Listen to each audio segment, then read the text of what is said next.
Well, things are heating up with Zach Ertz clearing waivers, and what did Dallas Goedert have to say about a potential reunion? Plus, DG could play early as this week. Why is A.J. Brown concerned about the Eagles' offense? And Jalen Carter is laughing at the 49ers O-line. But first, let's run it.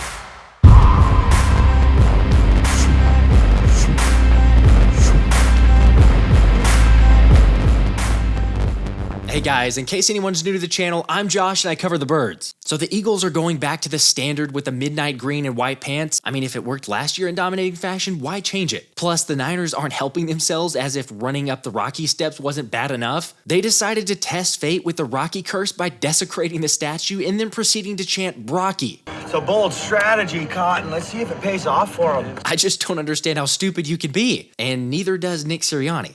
Before I ever stepped foot in the city, all I knew about this city was Rocky versus Apollo Creed, and this city plays the underdog well. All right, well, at least we know now, if we didn't already, that despite being underdogs at home, it's a guaranteed dub. My only regret is that I won't be there like my bro Thomas and I were at the NFC Championship game, but that atmosphere is going to be electric, so you guys enjoy it. But for those who aren't able to attend the game, feel free to swing by for our watch party where I'm going to be spinning for 2 tickets to any remaining regular season game at the end of the third quarter. Now, speaking of the game, it looks like we may have some good news with Fletcher Cox being listed as questionable, so not impossible that Fletch gives it a go. Although with him not getting in a single practice this week, I'm still hesitant to think he plays. And I'll say the same thing for Dallas Goedert, especially with the doubtful designation, but it's a great sign that he's been able to practice so quickly. And sounds like he's for sure going to be ready to take it to Dallas next week. To me, my arm feels really good, and I'm really excited to be where I'm at this time. Felt good, I was able to hit the bag, do some blocking drills today, and felt good doing all of that, so really happy with where I'm at. I was out there with the strength staff running routes and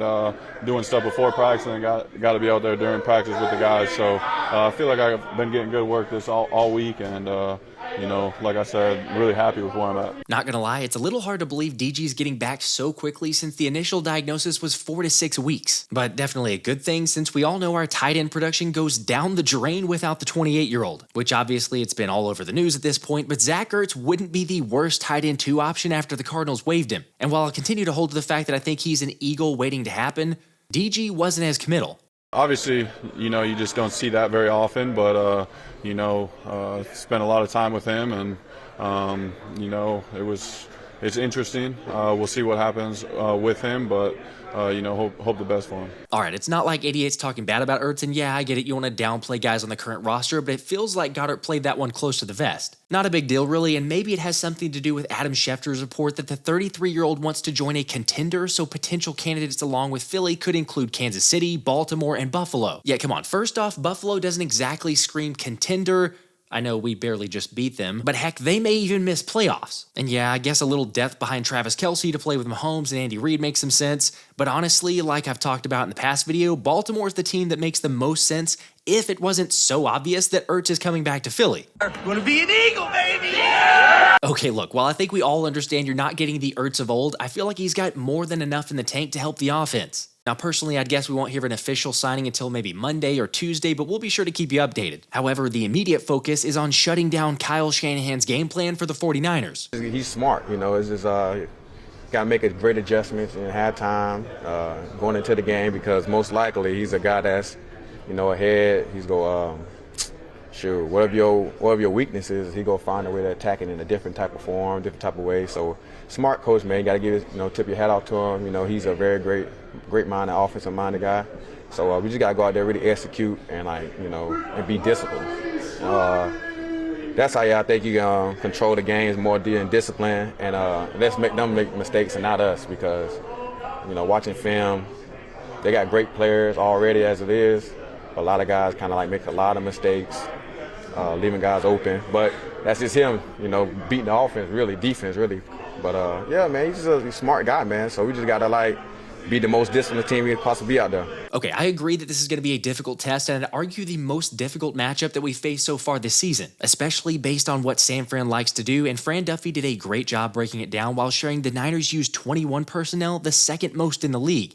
However, what helps them to be so effective is looking like they're going to take advantage of defensive mismatches and then spreading out the offense to make Brock Purdy's job really easy. Now, obviously, it helps to have the playmakers the Shanahans have, but they also use motion 80% of the time, which ranks second in the NFL, by the way, where they've been successful in causing the defense to make mistakes based on misdirection and trickery. Of course, you're probably saying, okay, but we handled Miami beautifully, so that shouldn't be a problem. And you're not necessarily wrong, except for the fact that the Niners are definitely more physical. Plus, Brock Purdy does something Tua won't do as much, and that's push the ball down the field, in particular down the middle of the field and deep. Which is why I think we're going to have to rely on really strong safety play. Although I'll be interested to see if fatigue plays a factor, especially with the dynamic duo of Kevin Byard and Reed Blankenship, with Byard admitting to feeling more sore than usual after the overtime win against Buffalo, and Reed's ridiculous 116 snaps played last week, which set an Eagles record, and was the most by an NFL player on either side of the ball in 11 years. So yeah, not really a shock that the Ghost said it took a toll and makes it even tougher with San Fran coming off extra rest. Look, I'd understand if there's a little bit of sluggishness coming from the Birds, but what do you guys think? Do you feel like there's going to be any letdown from fatigue this week? Honestly, I'm kind of on the fence. However, I'm actually glad the Whiners have been chirping all week with Deebo Samuel calling James Bradberry trash, because maybe that's the extra motivation they need. But one thing's for certain, Slay didn't like Deebo's comment. Man, I'm just like, of course I ain't like the choice of words, but because, we all men,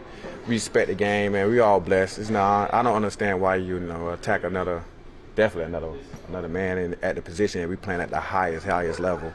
But, that's his opinion. I know Deebo personally, man. He's a good dude.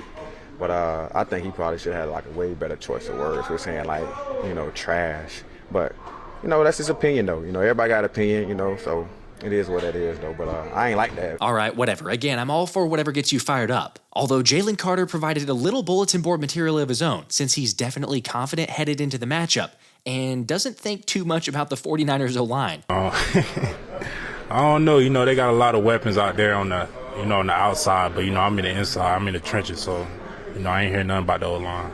Been on a 10-1 team, but this regular. I'm used to winning, and I plan on winning more. Okay, I love the slight just as much as you guys. But in an effort to remain somewhat fair, Trent Williams isn't a nobody. Plus, we already know about his potential to get heated based on his anger problem rearing its ugly head last year, so JC might have stirred things up. Yet, whenever you're dominating as much as the bread man is, sure, go ahead and talk. I mean, it feels like just about every week we get a highlight tape of how impossible JC is to block, whether it's in the run game or the pass game or just blocking field goals. And I know it's probably not a surprise, but I enjoy some trash talk. Is that trash talk? I don't talk trash. Okay, is that a little childish? Maybe, but curious to know how you guys feel about Jalen's comments. Ultimately, I'm more concerned, like A.J. Brown, with the offense's mistakes than anything. Cleaning up mistakes, regardless of what month it is, but I know it's real pivotal in December. But we got to clean up mistakes and continue to get better. I think, honestly, the last couple games, could have went the other way, and we're fortunate it didn't. But we got to clean up mistakes and continue to get better, continue to grow.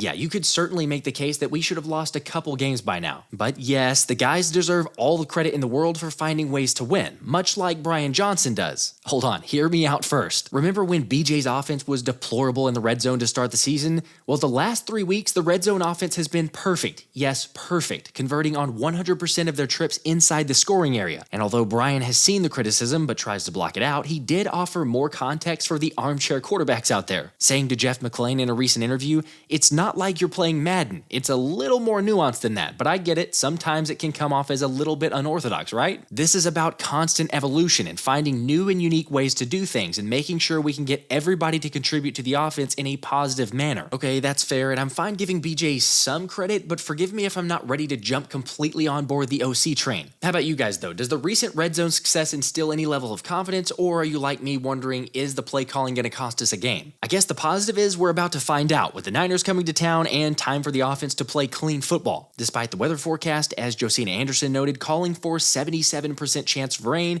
and 55 degrees. I don't know, call me crazy, but I think we play a game without any turnovers. All right, let's hear those score predictions. I'm going to go with Eagles 24-21. This has been the Philly Special.